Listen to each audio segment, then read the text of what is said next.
Graduands, guests and colleagues, my name is Hannah Bryan and I'm delighted to welcome you to graduation. I have a few announcements to make before we begin so that you can relax and enjoy the ceremony. Graduands, an easy job to start with. Please check that your seat number matches the number on your ticket because you will be called to the stage in this order. If you discover that these do not match, our team of stewards can help you locate your seat.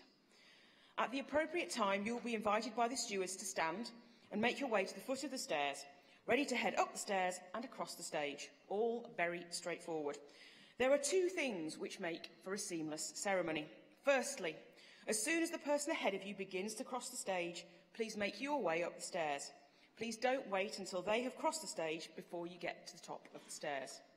Secondly, don't let excitement and pride overwhelm you so much that you forget to pick up your degree parchment after you've crossed the stage.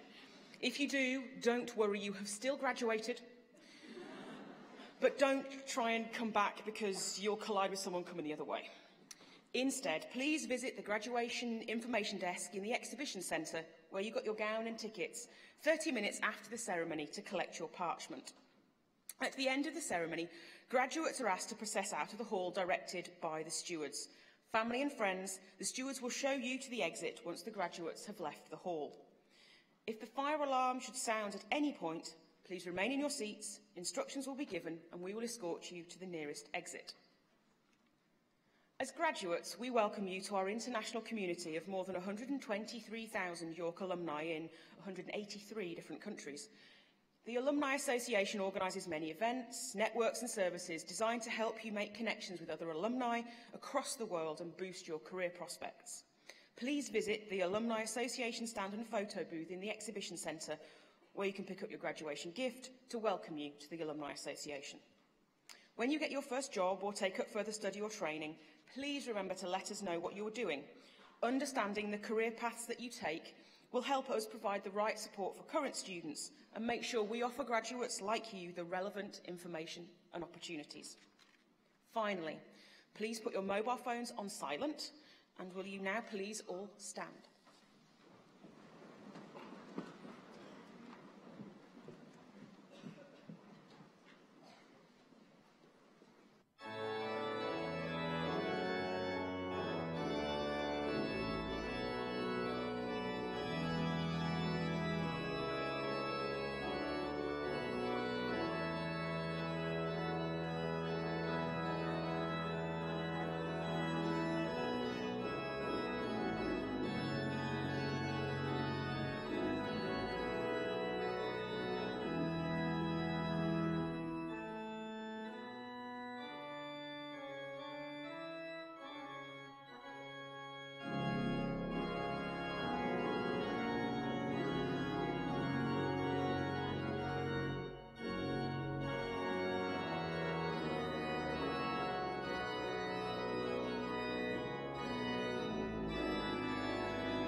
Ladies and gentlemen, good afternoon.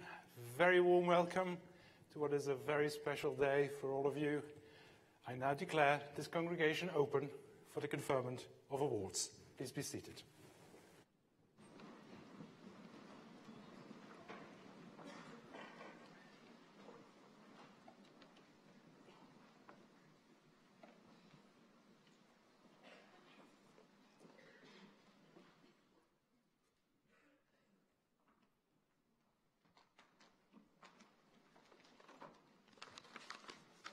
This happened last time. You don't kind of get the signal until the last minute to get up here and do your thing. Vice-Chancellor, it gives me great pleasure to introduce our honorary graduand, Rob Wilmot. Rob is a pioneering internet entrepreneur, a creator and innovator at the intersection of technology and art, a man on a mission to help change the world, one useful idea at a time. Through roles such as entrepreneur in residence at the Digital Creativity Research Labs here in York. Thanks for that, Rob. Founder and chief executive of crowdsource innovation company Crowdicity, chairman and partner of marketing company Agency Source, and, until recently, Her Majesty's Government's Crown Representative for Software. Rob Wilmot graduated from the University of Bradford in 1994 with a BSc Honours degree in Electronic Imaging and Media Communications. His final year project was an interactive graphic novel on compact disc or CD. You'll see why I did that in a sec. Which explored the dichotomy between faith and science. Rob performed well on his course, but his far-sightedness was not always shared, and one lecturer marked down his project with the remark that there's no future in CDs. Rob stuck to his guns, and a year later, the same project went on to win the prestigious European IBM Leonardo da Vinci Award for Multimedia. In 1998, Rob was one of 3 founding executives of FreeServe. FreeServe kick-started the internet revolution in the UK, providing affordable access to the World Wide Web and dramatically increasing the number of people with internet access by offering a free CD. Nice story. To anyone wanting internet access through Dixon's and PC World stores. Within just 3 months of its launch, FreeServe became the largest internet service provider in the UK. 9 months after its launch, it was floated on the London Stock Exchange and on the Nasdaq stock market in New York, with a market capitalisation that rose quickly to a height of £9 billion, making Rob Wilmot one of the youngest executive officers of a FTSE 100 company at the age of 29. Rob is the leading international figure in digital creativity and serves an important role in achieving real-world impact from the research of York's Digital Creativity Labs, a subject very close to my heart. As an entrepreneur in residence, providing invaluable advice which enables us to move our research beyond the lab to improve people's lives and create jobs. Rob Wilmot's career has been characterised by a fusion of art and technology, clearly demonstrated again at the start of this year with the launch of artslibrary.com, a revolutionary online service for artists to record and manage everything about their work for free. Rob has a strong connection with Yorkshire. He was born in Doncaster and lives in Yorkshire with his partner, Deborah, and their youngest child, Grace. It is also in Doncaster, as Chair of Governors, that he applied his business and creative skills to lead the successful turnaround of a failing further education college, one of the biggest in the country. An experience that he describes as one of the most difficult, but equally most fulfilling experiences of his professional life. Vice-Chancellor, for his contributions to the development, commercialisation and uptake of internet technologies, his fusion of art and anthropology with technology, and his philanthropic work with the University of York and many other organisations, it gives me great pleasure to present Rob Wilmot for the degree of Doctor of the University Honoris Causa.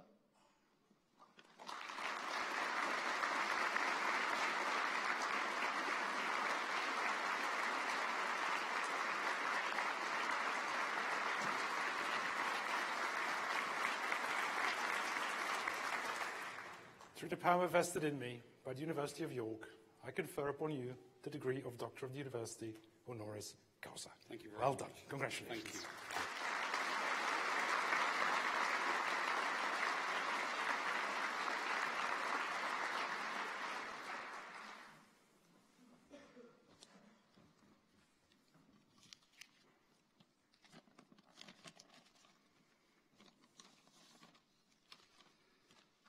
Thank you, Professor Cowling, for that wonderful introduction. And thank you to the University of York for this great honour. And to all of you who are about to graduate today, congratulations on getting here. I know for a fact you've all worked a lot harder than me in earning your degree. I also know on such occasions it's expected that some pearls of wisdom should be shared. So I've prepared, what you'll be glad to know is, a short list. We come from nothing and return to nothing. It's what we do in the middle and the mark we leave on the world that counts. Be generous where you can, but cautious where you cannot. Don't clean your ears out with cotton buds, it's really dangerous. Wisdom comes from experience. Experience is often a lack of wisdom. You can disagree without being disagreeable. If you turn your life into a story, you become part of somebody else's.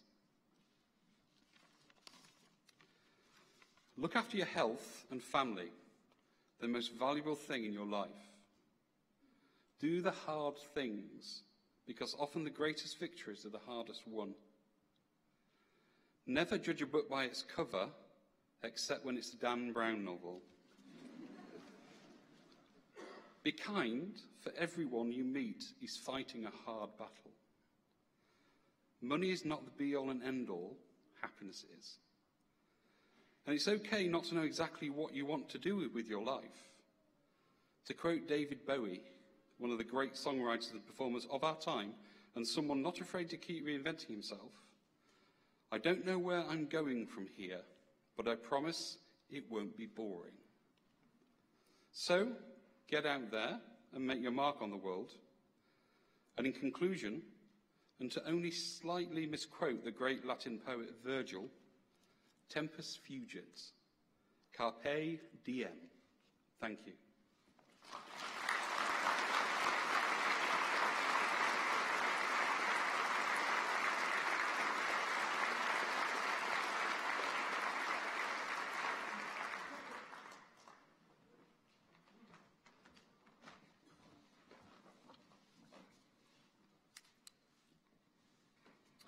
Vice-Chancellor, it is both a privilege and a pleasure to present to you our honorary graduand, Professor Lord Kumar Bhattacharya, whose work with industry through innovative collaborative research, educational and knowledge transfer programs has affected the lives of thousands of people and had significant economic impact on the United Kingdom.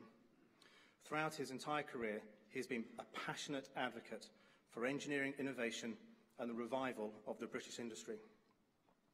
Professor Lord Bhattacharya is the founder and chairman of the Warwick Manufacturing Group, WMG, which was established in 1980 with the aim to reinvigorate UK manufacturing. The initial focus of the WMG was in the area of research and development in the automotive and aerospace industries. In the 1990s, WMG expanded into areas such as construction, pharmaceutical and the telecommunications sectors. And later in the 2000s, the reach of the WMG expanded even further into the digital technologies, rail, finance and healthcare sectors. A truly remarkable breadth of activity driven by the outstanding and unsurpassed ability of Professor Lord Bhattacharya to bridge the world of academia and industry. In 2010, the WMG was awarded the Queen's Anniversary Prize for Higher Education. These prizes are biannual award schemes within the UK honours system, and as such, these awards are the UK's most prestigious form of national recognition open to a UK academic or vocational institution, and to be awarded such an honour is a significant achievement. At Warwick, Professor Bhattacharya was the primary architect of the Integrated Graduate Development Scheme, now considered best practice in CPD by many universities, and was the first to run in the engineering doctoral programme on similar principles. In 30 years, the educational programmes have involved over 25,000 individuals and over 500 UK companies. WMG now employs over 300 staff, with a similar seconded from industry and a turnover of around 200 million. Professor Bhattacharya was born in Dhaka. He moved to Britain in the 1960s, where he worked as a graduate apprentice for Lucas Industries, while he studied at the University of Birmingham for an MSc in Engineering Production and Management, and then a PhD in Engineering Production. Following this, he was appointed as a lecturer at the University of Birmingham. And while at Birmingham, he established a manufacturing education programme for industry. He moved to the University of Warwick in 1980 as the first ever Professor of Manufacturing. In the same year, he founded the Warwick Manufacturing Group, the WMG, the success of which we've just heard about. He was appointed a CBE in 1997, knighted in 2003 for services to education and industry, and made a life peer in 2004. In 1991, he was elected as a Fellow of the Royal Academy of Engineering, and in 2014, elected as a Fellow to the Royal Society. He's been instrumental in brokering significant partnerships for UK manufacturing, including the takeover of Jaguar Land Rover by Indian firm Tata Motors in 2008, and the £150 million investment in the National Automotive Innovation Centre at the University of Warwick. He has shown time and time again his ability to influence governments at the highest level to implement policies to support higher education, research excellence and industrial success. The University of York is particularly proud to be awarding him our honorary degree today. In celebrating one of the most effective engineering leaders in the field, we hope to provide inspiration to our staff and students across all disciplines.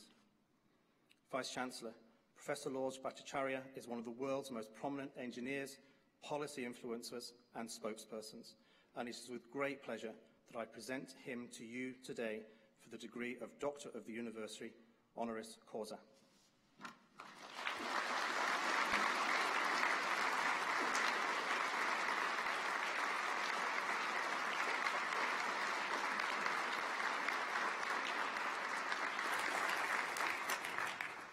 Through the power vested in me by the University of York, I confer upon you the degree of Doctor of the University, honoris causa. Many congratulations.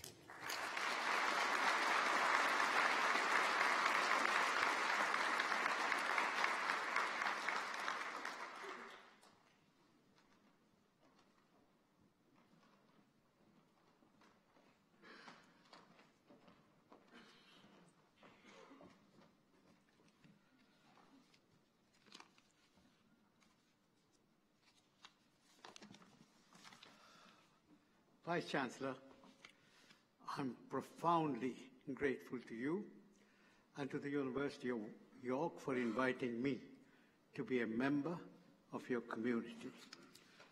Graduates, today's ceremony is the culmination of your hard-won achievements.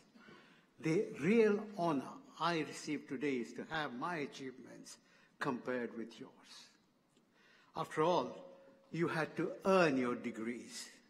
It's fitting that we graduate together as a group, because one cannot graduate alone. Yes, each of you took your own path to this ceremony, but you did not make the journey alone. Each of you has a family, friends, and mentors to thank today. Someone you would not be without. Someone who believed in you, who had faith in you. Perhaps they are here today, sharing your experience at this magnificent university of being part of this city, a great history and unmatched beauty. Perhaps they are in your thoughts and prayers. But either way, today, they share your achievements. Today, they feel prouder of you than you can ever know. Today, they graduate with you.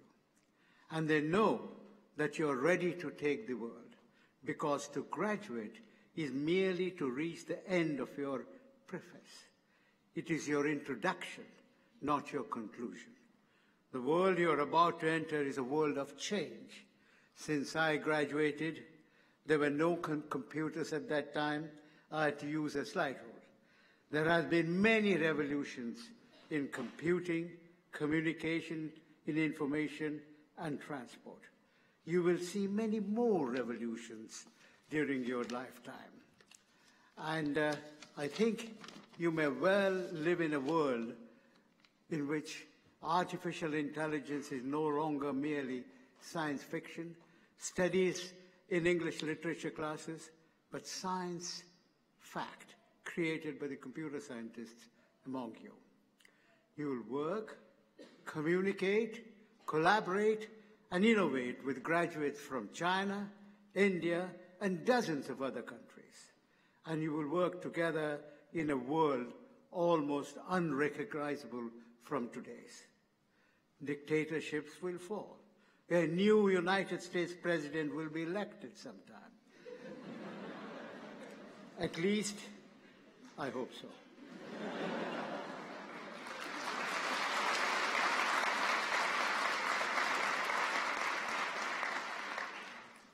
Revolutions will falter. Old terrors will vanish. New fears will replace them. Fake news. Every day we worry about fake news. Every time in Parliament we look at what fake news is all about. But you will be ready for all that will happen. You have shown the ability to change the world. And you have received an outstanding education to help you succeed. And most of you will have the support of friends, family, and community. We can overcome any challenge when we work together. You will approach the challenges of tomorrow with a spirit of inquiry, with the thoroughness and rigor you learned at York, with a willingness to test the new theories, to experiment and innovate. You will defeat ignorance and prejudice with respect for facts and truth and open debate that York has taught you. I can't wait to see what changes you make in the world. And I'm honored to cheer you from the very start in this journey. Thank you.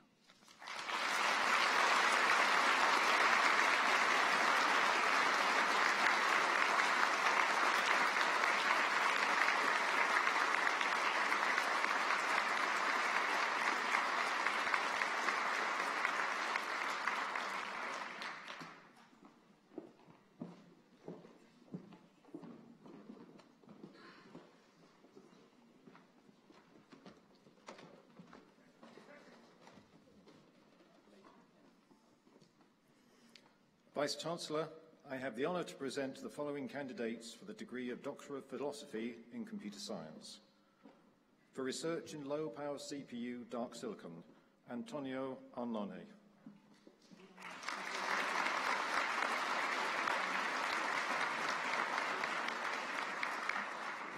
For research in improving the dependability of body sensor network, Lei Chen.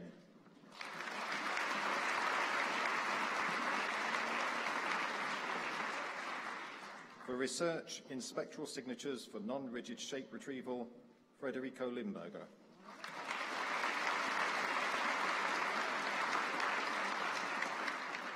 For research in human activity recognition from video sequences, Kyle Stevens.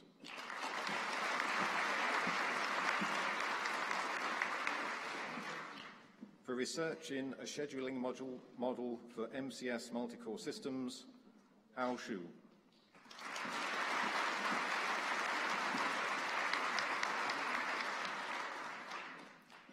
For the degree of Master of Science by Research in Computer Science, Asta Kakaria.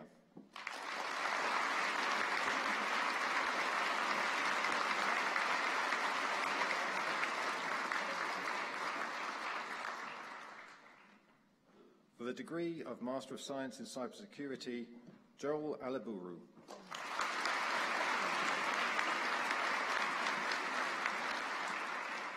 Michael Carr.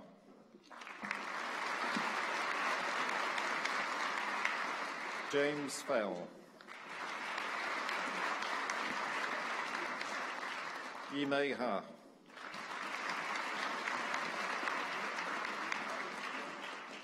Aiko Kubo. Stephen Yu Sing Law.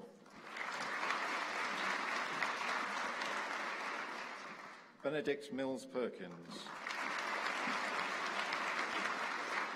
Gregory Morton. John Rosday. Chao Tzu. For the degree of Master of Science in Human-Centered Interactive Technologies, Robert Clark.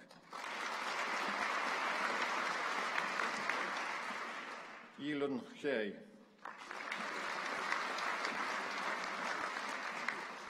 Yusuf Islam.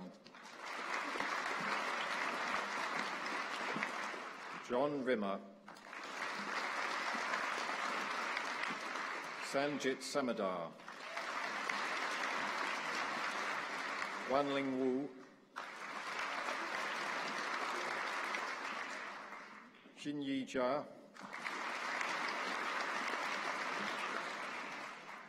Zhao Zhou. For the degree of Master of Science in Information Technology, Abdullah Al-Harbi.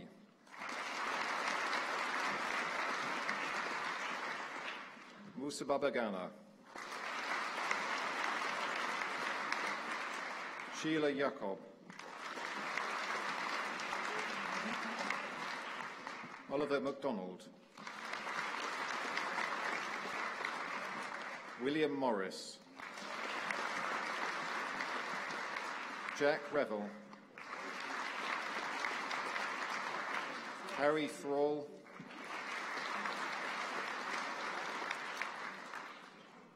Huiming Yang.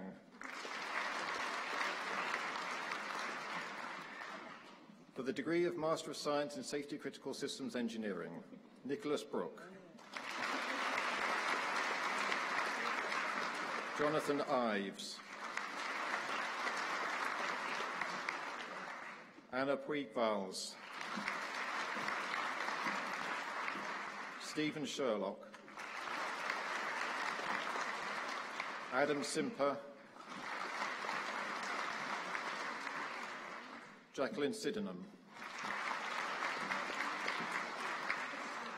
For the degree of Master of Science in Software Engineering, Abu Bakr Abdul Rahman. Bea Baines.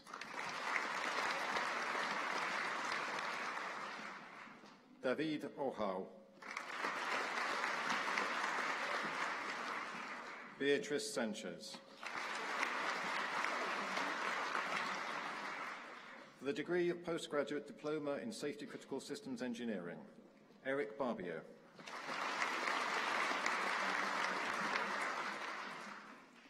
For the degree of Bachelor of Engineering in Computer Science, Samuel Anderson. Emily Miller. Jacoba Wanka. For the degree of Bachelor of Engineering in Computer Science with a year in industry, Alexander Freeland. For the degree of Bachelor of Science, Ben Izard. Benjamin Greenwood.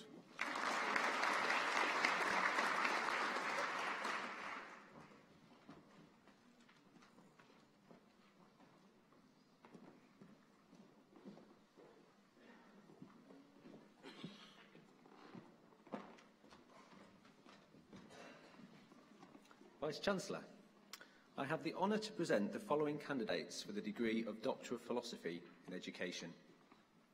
For research in professional training for English teachers, Abdul Nasser Abashina.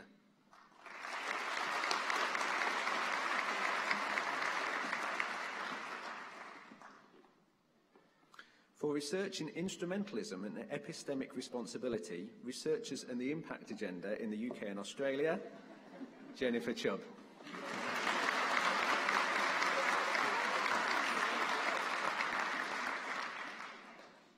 For research in educators' discourses about English as an additional language children, Claire Cunningham.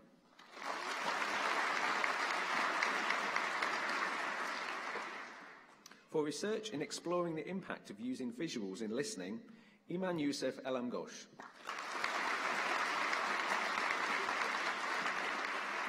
For the degree of Master of Arts in Applied Linguistics for English Language Teaching, Hoda Al-Ghamdi. Stephanie Hillman.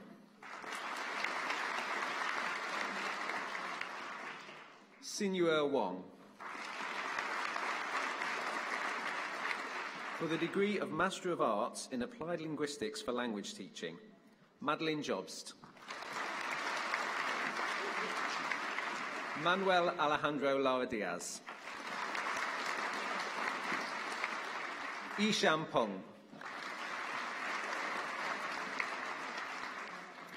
For the degree of Master of Arts in Education, Juaching Chun.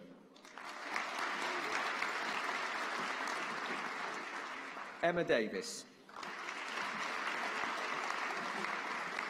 Xuanye Gao.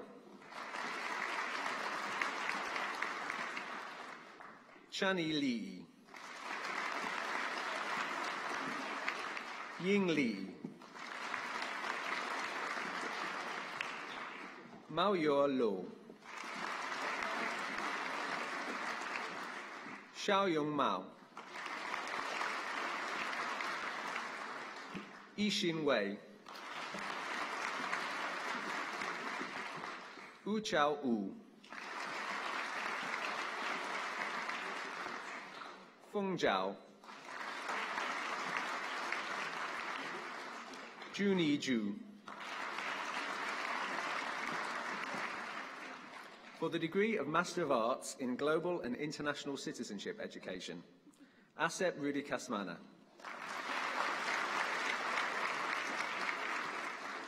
Zhi Huang. Dan Yu.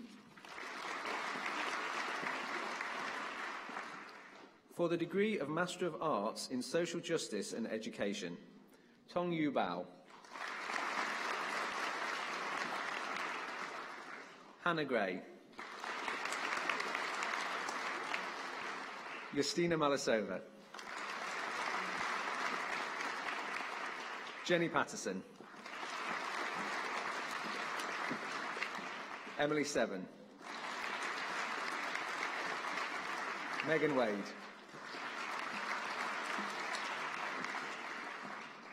For the degree of Master of Arts in Teaching English to Speakers of Other Languages, Peiru Chen.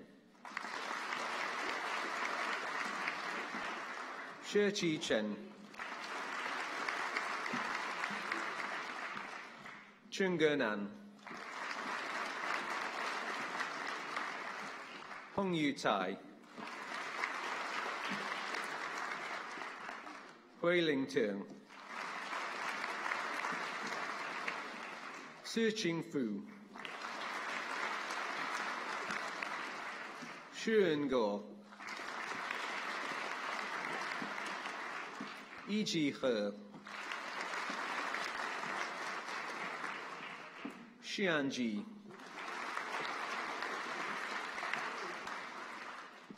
Bing Li. Xiaonan Li. Xin Li. Xin Li. Yeong Chung Li. Sichun Li. Ying Liu. Jia Qi Lo. Yonhui Liu, Shumian Mao,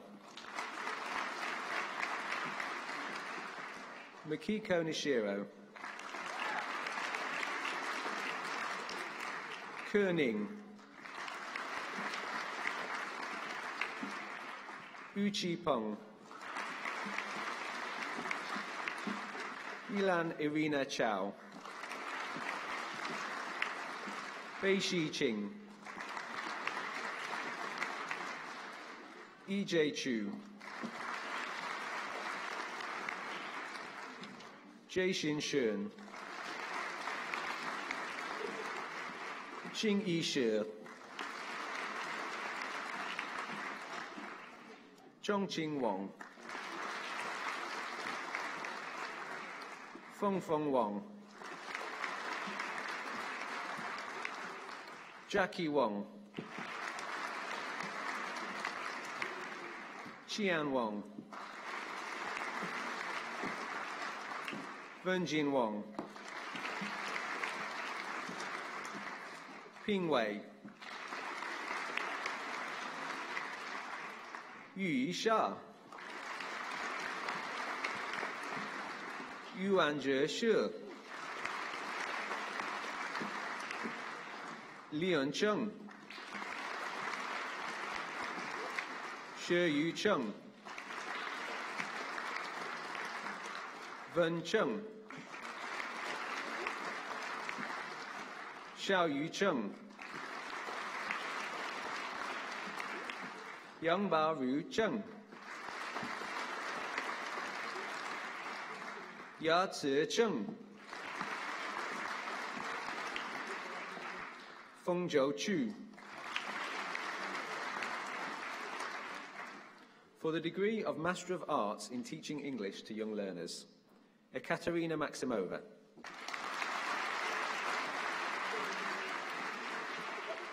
For the degree of Postgraduate Certificate in Education in Mathematics, Catherine Ello.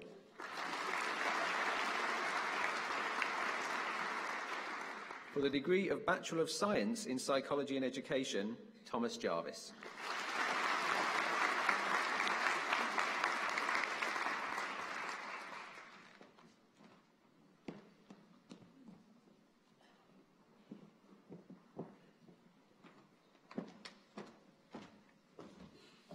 Graduands, guests and colleagues, Ensemble Eonomy will perform Never Weather Beaten Sail by Dr. Richard Shepherd, followed by I Got Rhythm by George Gershwin, arranged by Christopher Clapham.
got rhythm.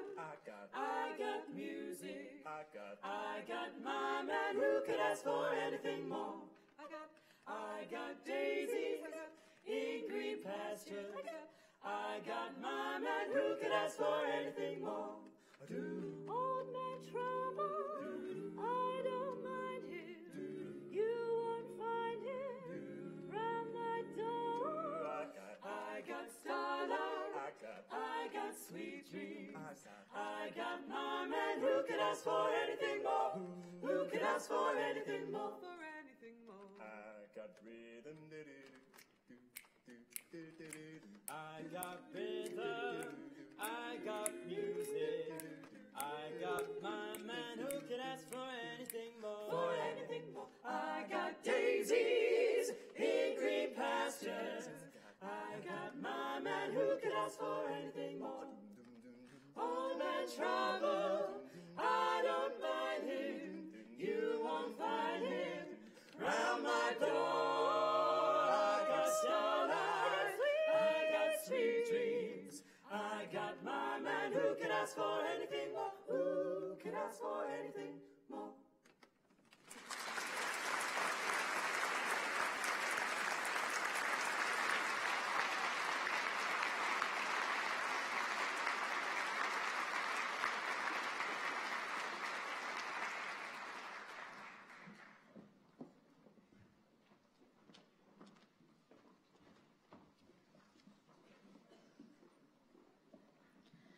Vice-Chancellor, I have the honour to present the following candidates for the degree of Doctor of Philosophy in English. For research in 19th century vampire literature, Megan Bryan.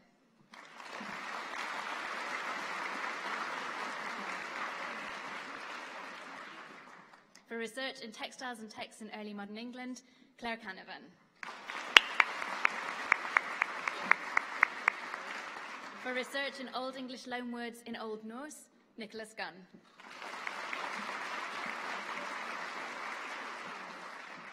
For research in the literary collaboration of Percy and Mary Shelley, Anna Mercer.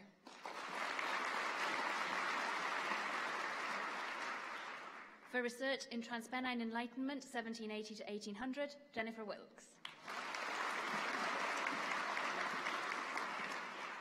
For the degree of Master in Arts in Culture and Thought after 1945, Jennifer Harrison. Abigail Hettel. Amy Holmes. Nathan Morris Moore. For the degree of Master of Arts in 18th Century Studies, Nina Carroll Jones. William Glover. Miranda Whitmarsh. For the degree of Master of Arts in English Literary Studies, Charlotte Brace. Holly Coulson. Alex Davey. Claire Fenby. Liz Nock. Sushi Phillips. Harry Pittscott. Andrew Stalo. Sabrina White. For the degree of Master of Arts in Film and Literature, Benjamin Brown. Marta Donati. Sartak Kirkery. Natalie Lambert. Rory McAteer. For the degree of Master of Arts in Global Literature and Culture, Ricky Howry. Georgia Lee. For the degree of Master of Arts in Literature of the Romantic Period, 1775 to 1832, Samantha Belcher. Sharon Cho. Tara Murphy. For the degree of Master of Arts in Medieval Literatures and Languages, Lucy Brooks. Rebecca Drake. Anna Meehl. Anna Luke Shelton. For the degree of Master of Arts in Modern and Contemporary Literature and Culture, Emma Beale. Thomas Canning. Joshua Darcy. Rebecca Darling. Luke Gaillet. Sarah Keary. Alexandra Mackenzie Wilcox. Jacob Miller. Emily Roach. Emily Rhodes. For the degree of Master of Arts in Poetry and Poetics, Jamie Rayner Joyce. Bethan Roberts. For the degree of Master of Arts in Renaissance Literature 1500 to 1700, Elliot Beck. Megan Johnston. Kristen McCall. Lucy Powell. Angeli Villas-Brannick. For the degree of Master of Arts in Victorian Literature and Culture, Nina Hakaverta. Sarah Murphy. Danielle Piso. For the degree of Bachelor of Arts in English, Alice Balhatchett. Swati Kaladagi. Stella Matthias Wiles. Emma Wolfson.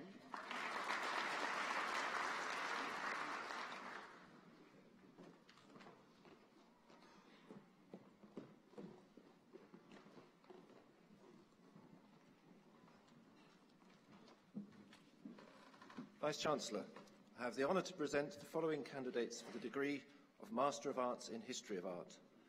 Sarah Freya Adams. Constance Berridge. Richard Burrows. Savannah Holmes. Ruju Buba. Jane Morris. For the degree of Master of Arts in History of Art, British Art, Joanna Fisher.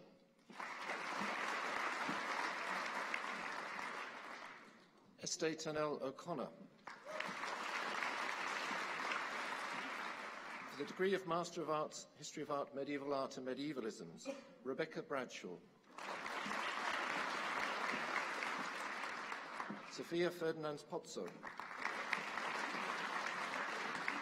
Eleanor Hutchinson. For the degree of Master of Arts in History of Art, Modern and Contemporary Art, Yai Du. Nico Lasky. And Katrina Lutz.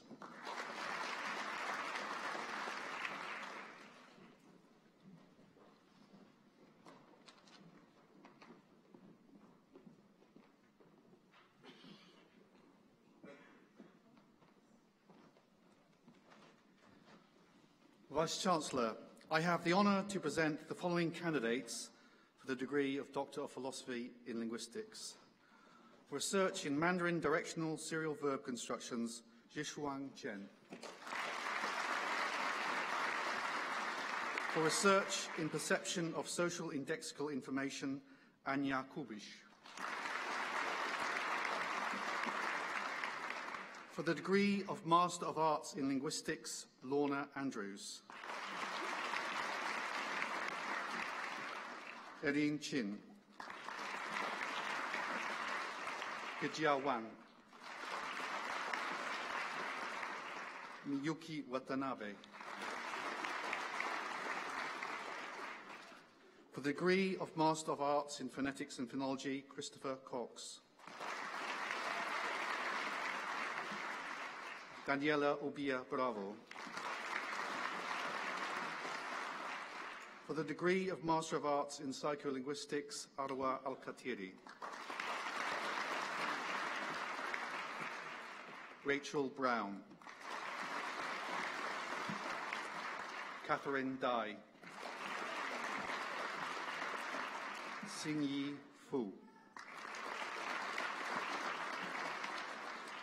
Eloise Kent. For the degree of Master of Arts in Sociolinguistics, Maria Sciotti.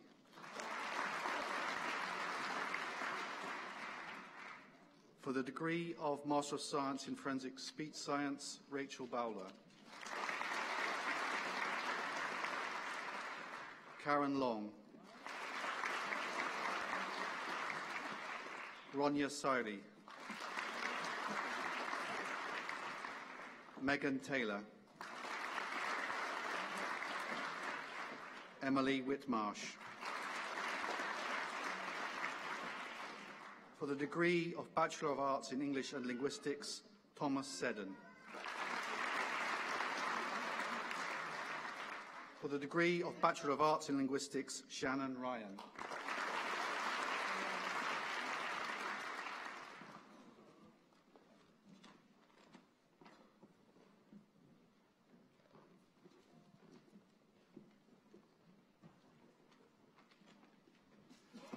Vice-Chancellor, I have the honour to present the following candidates for the degree of Postgraduate Diploma in Creative Writing. Lucy Holliday.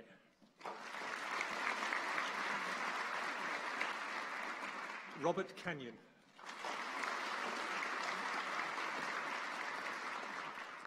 Alison Rain. For the degree of Postgraduate Diploma in Railway Studies, David Atkins. Anne Austin. Andrew Michael Bridges. Lauren Brundell. Hannah Carnley. Adrian Cotterill. Rosalind Hext.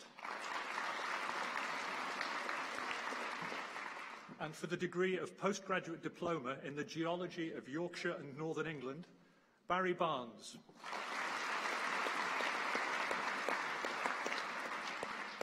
Daniel Normandale. Andrew Sanderson.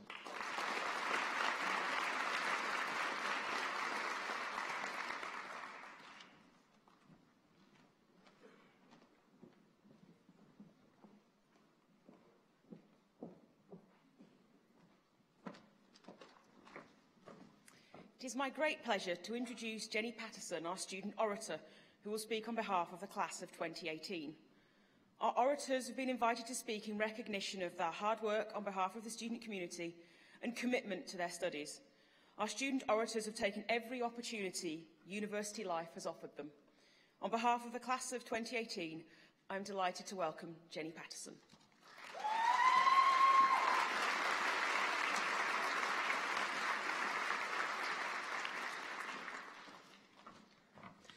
Throughout my school and university life, first time round, I was always a thoroughly ordinary student, or as my tutor at Cardiff University would say, lazy.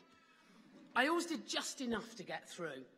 During my 30s, I started reading proper things, books about politics, sociology and economics.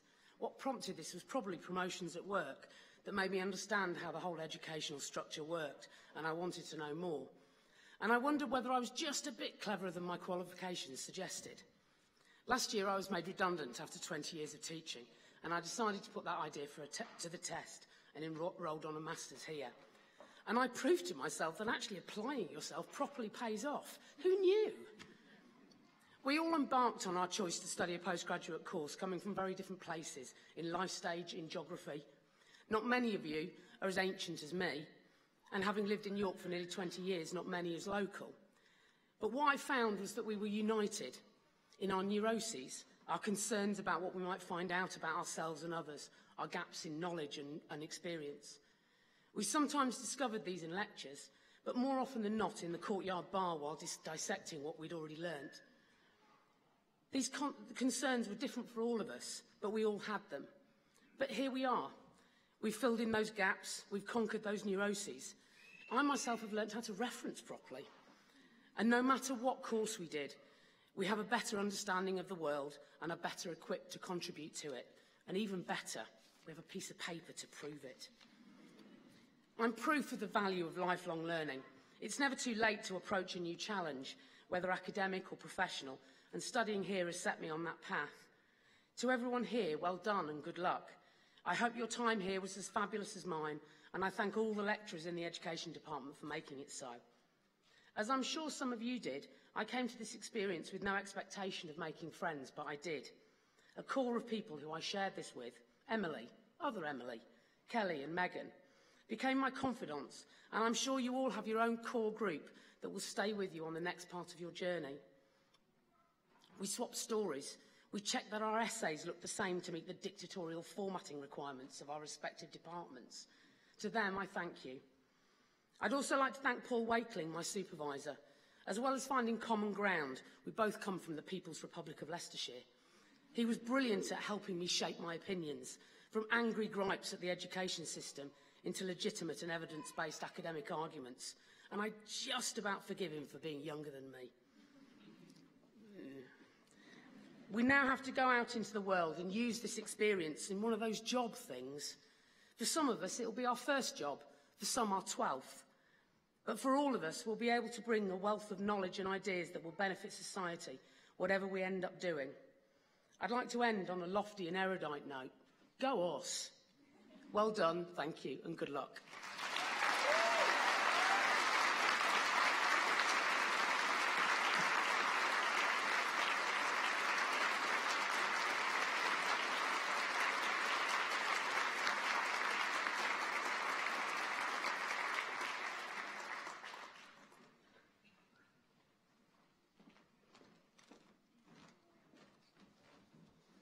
Go you.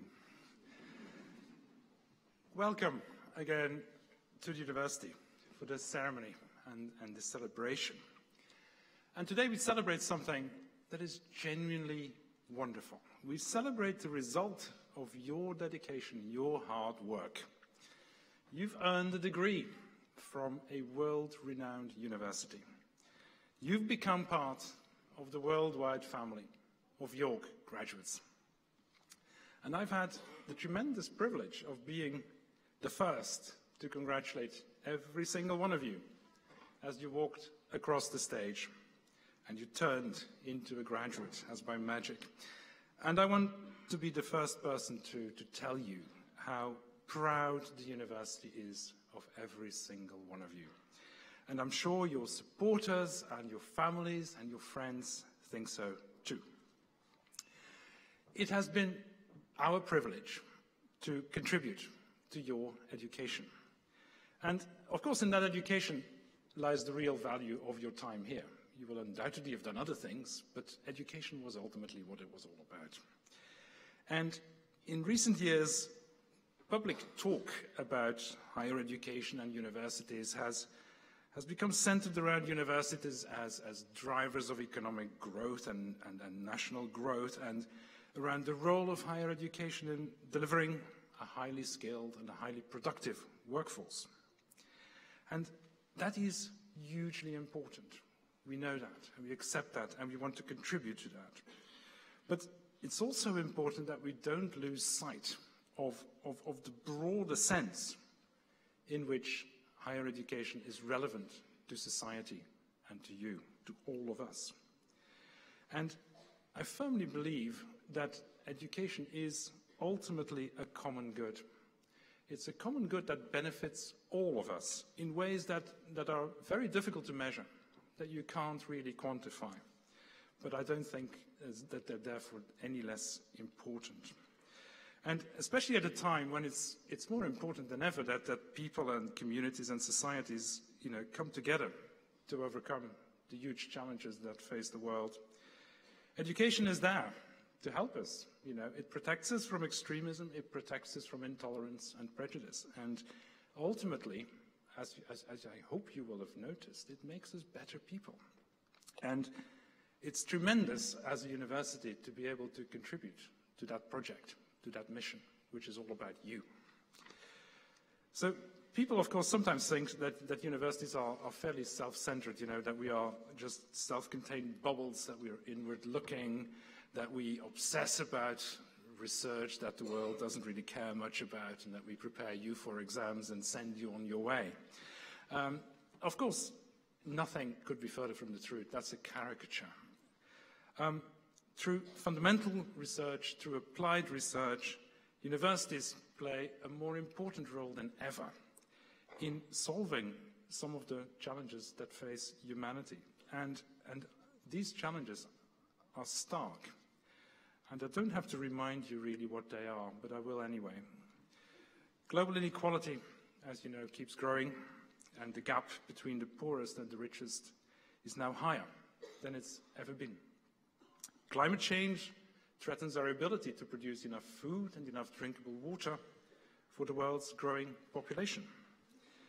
In megacities of the world, many of them, pollution is so great that human health is at real risk. We've seen the largest mass migration of people since the Second World War, and that migration is affecting many of the poorest regions in the world. We have an aging population, which has implications for our healthcare systems, for the distribution of society's resources across the generations. And at the same time, we see a rising distrust of evidence and expertise in policy making. We see a distrust that has led to the emergence of populism, populism that targets people who feel alienated and marginalized from society, who are not part of the project. These are serious challenges, and we will have to face up to them. We have no choice. And I am ultimately an optimist. I believe that we will find solutions to all of them. Step by step, it's going to take time. More importantly, though, and this is about you, through your education here, every single one of you, I think, can make a contribution to this. And as you move on, I'm absolutely sure that you will continue to discover, as you have new experiences and you learn further things, you will continue to discover how much you've been shaped and how much you've been affected by your time and your experience here at York. I think you will find that you have created the ability to create solutions, to forge collaborations across borders if that's necessary, and to take decisions ultimately on evidence and not based on prejudice. I would also like to use this occasion, now I've got your attention for 5 seconds, to reflect on the challenges that many of our graduates will encounter. And I don't think we should shy away from addressing this. Some of these challenges, have always existed. Moving back in with your parents after 3 or 4 years away can be challenging for all parties concerned, and that was ever thus. But I would like to really talk about the challenges that affects this generation of graduates. We have, for instance, very high levels of employment in this country and in some other countries, and that's great. That would suggest that finding a job, first job often for many of you, should not be too difficult. But unfortunately, that's not always the case. Many of our graduates, very rightly so, compete for the very best jobs. And for those jobs, you will often face global competition. The world is producing ever-growing numbers of graduates, and they will compete for the best jobs. And you will have to take part in that competition, which is now harder than it's ever been. So that will place many of you under pressure. It's not going to be always easy.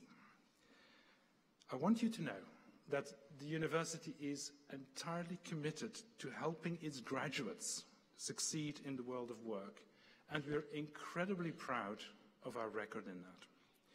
The university's employment outcomes are absolutely stellar. You know, we are third in the Russell Group. If you look at the proportion of our graduates who are either in good work or in further study after graduation. And we aim to do better still. We want to be better at that. So we are here for you, and we will be here in the future if you need us to help you and support you. And we can do that in a number of ways that you will discover. Another challenge that I see is one that you might find somewhat surprising, but I think it can be a hard one nonetheless. It's clear that graduates today have far more choices, far more options available to them than graduates had in the past. Through digital technology, through ubiquitous connectivity, global mobility, we've created a bewildering world of opportunities and possibilities for you. Social media, for instance, show details, examples of lives that are lived in the most varied ways, and it's all terrific. So while there has never been more competition in the world, there's never been more choice either. And you might think, and orthodox thinking would suggest that is a good thing. The more choice, the better, isn't it? Because you can then pick the option that's best for you. It's not that simple, though. That there is good evidence that too much choice, too much optionality can have a negative impact on people. It can leave them stressed and confused and ultimately unable to make rational decisions. So sometimes, I think, and without having turned into a Zen philosopher, but sometimes I think there really is merit in simplicity. And it's really important, I think, therefore, that you try for yourself to simplify your space. You know, try to get real clarity about your priorities, your ambitions, your objectives, and simplify things in that way. I think you'll find that will be very, very helpful. So these are only two of the challenges that our graduates must face. There are many others, as you will discover, but that's the way it is. But I want to be very clear. Before we tolerate any criticism of the current generation of 20-somethings or so, like many of you are, I think we should be very mindful that your circumstances are very different from those that were faced by young people even 10 or 15 years ago. The world is changing at such a fast pace. And for some, it has really become harder to make their way in the world. That is clear. And I'm not at all surprised to see the impact that can have on the mental health of many young people, and that includes some of our own students. I think that my generation can and should do more to support your generation. And I think that the question of fairness across the generation should really be at the heart of all national policy debates, because it's a really fundamental, very profound question. And the answers to that question will shape this society for many years to come. Okay, let's now return to the cheerfulness of our celebration. So since 1963, we have inspired more than 120,000 people to cross continents, imagine, and embrace every imaginable job and profession all over the world. And despite all the challenges that I mentioned, I think now's your turn to go out and explore, test new horizons, see what's out there. And as you do that, I really hope that you will take with you some of the values that really you may not hear every day in this university, but they really do mean a lot to us. Because these values underlie our belief that our graduates are somewhat special. Not special in that you can do things or you've learned things that graduates from other top universities cannot also do. I think you're somewhat special, I hope, in what kind of people you've become through your time here and through absorbing the culture and the spirit of this place. I have really high hopes for you. I hope, as you've heard before, that you will be kind and compassionate to other people, because, you know, compassion and kindness underpin civil society. I hope you'll never forget that the world is a very interesting place and that you'll keep exploring it and try to understand it better and make the effort to do that. I hope that you will enjoy whatever you're going to do and that you have the courage to change direction. You know, if it doesn't work out, go and do something else that makes you happy. And finally, not least importantly, I hope you will have the confidence, the personal confidence and the conviction to challenge and question intolerance and unfairness and injustice. And you do that using your own critical ability and your own moral judgment. And I think if you can do all that, we will be incredibly proud of you. I can assure you that. I look forward to meeting many of you at some point in the future. We really want to stay in touch with our graduates. We try very hard to be in touch with every one of you. And I really hope that you will want to stay in touch with us. We have a very active community of alumni, and they offer opportunities for engagement and activities that I'm sure will be of interest to every single one of you. So take advantage of that. It's an invitation to you. I hope we will come across each other in the future. For now, I wish you all the very, very best in your futures. Make us proud. Above all, do your best. Try to be the very best you can be. And if you have fun along the way, then we've succeeded. So well done and good luck.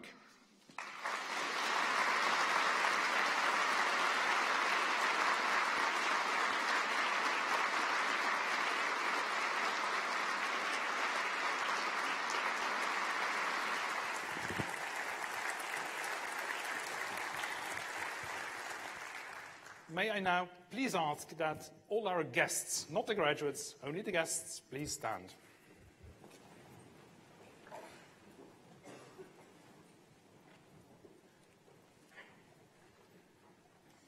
And can we now please give our graduates, our fresh graduates, a cracking round of applause.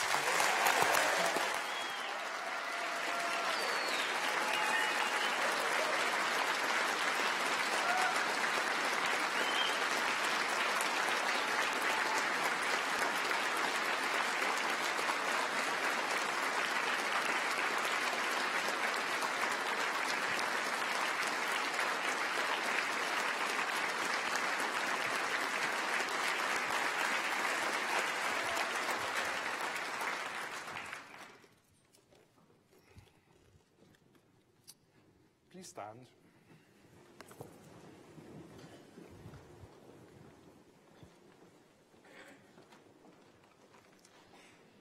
I now declare this congregation closed.